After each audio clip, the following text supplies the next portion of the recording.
Hello అందరికీ welcome to my channel ఆకాశ వీధిలో. ఇవాళ స్టోరీ ఏంటంటే, ఒక రైతు ఉన్నాడు. ఆ రైతుకు ఒక బాతు ఉండేది.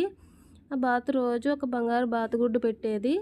అయితే ఆ బాతుగుడ్డు నమ్ముకొని తను రోజు కాలం గడుపుకునేవాడు. అయితే కొన్ని రోజుల తర్వాత అతనికి చుట్టుపక్కల గ్రామాల్లో అందరికంటే నేనే ధనవంతుడిని అవ్వాలి అని అనుకున్నాడు. అయితే ఏం చేశాడంటే, తను ఏం ఆలోచించాడంటే, బంగారు బాతుగుడ్లు ఒక్కొక్కటి కాకుండా ఒకే రోజు అన్నీ తీసేసుకుంటే నేను గొప్ప ధనవంతుడిని అయిపోతాను అని అనుకున్నాడు.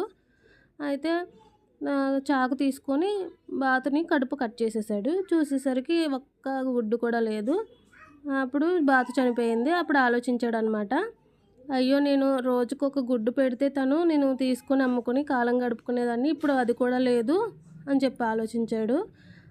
అంతా అయిన తర్వాత ఆలోచించిన వృధా కదండి. అందుకే చేసే ముందు, ఏదైనా పని చేసే ముందు ఆలోచించాలి. దురాశ దుఃఖానికి చేటు అనడానికి ఇదొక నిదర్శనం కదా. నా ఛానల్ని సబ్స్క్రైబ్ చేసుకోండి. Thanks for watching.